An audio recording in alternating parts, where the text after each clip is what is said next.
Pegatron, perusahaan teknologi global terkemuka, hari ini meresmikan fasilitas manufaktur cerdas Smart Factory terbarunya di Batam, Kepulauan Riau.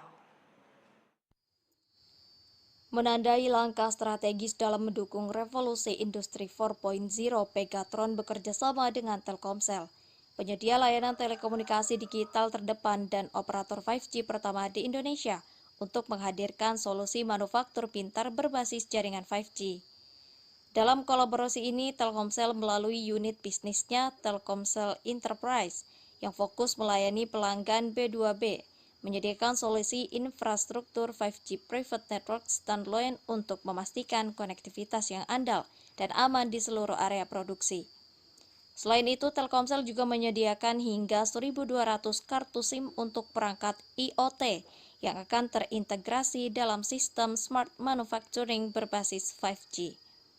Memungkinkan pemantauan kinerja mesin dan pengendalian proses produksi secara efisien dan real-time. Telkomsel turut memperkuat jaringan publik guna mendukung produktivitas karyawan di Smart Factory Batam.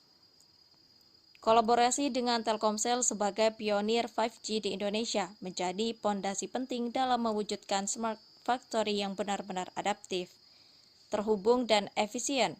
Presiden dan CEO Pegatron Gary Cheng saat pidato acara peresmian pabrik pintar dengan jaringan 5G yang andal dan dukungan infrastruktur digital dari Telkomsel untuk mempercepat proses transformasi digital dalam rantai produksi, sekaligus mendorong pertumbuhan industri berbasis teknologi tinggi di Indonesia.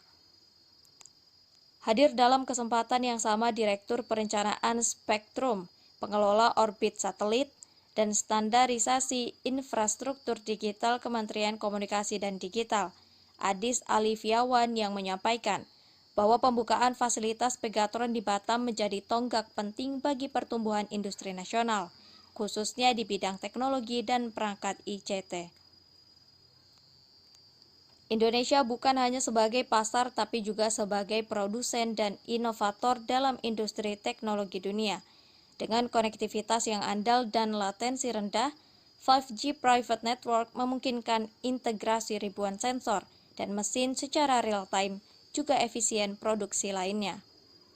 Peresmian juga dihadiri Yusril Ihza Mahendra, Menteri Koordinator Bidang Hukum, Hak Asasi Manusia, Imigrasi, dan Permasyarakatan Indonesia, mendukung tren positif sektor manufaktur Indonesia yang per Desember 2024.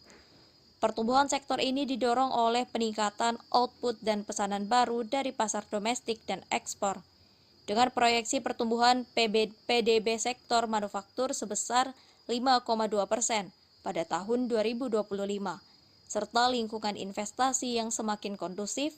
Indonesia terus menarik perhatian pelaku industri global. Pembidangan yang diberikan kepada saya sebagai Menteri Koordinator Bidang Hukum, Hak Asasi Manusia, Imigrasi, dan Pemasyarakatan adalah untuk memastikan adanya keadilan dan kepastian hukum. Dan itu sangat penting untuk menjamin iklim investasi yang sehat, iklim bisnis yang sehat, tanpa adanya keraguan, kekhawatiran, apalagi ketakutan bahwa Indonesia adalah satu negara yang aman untuk investasi dan ada jaminan keadilan dan proses hukum di sini, dan kami akan memastikan hal itu terjadi.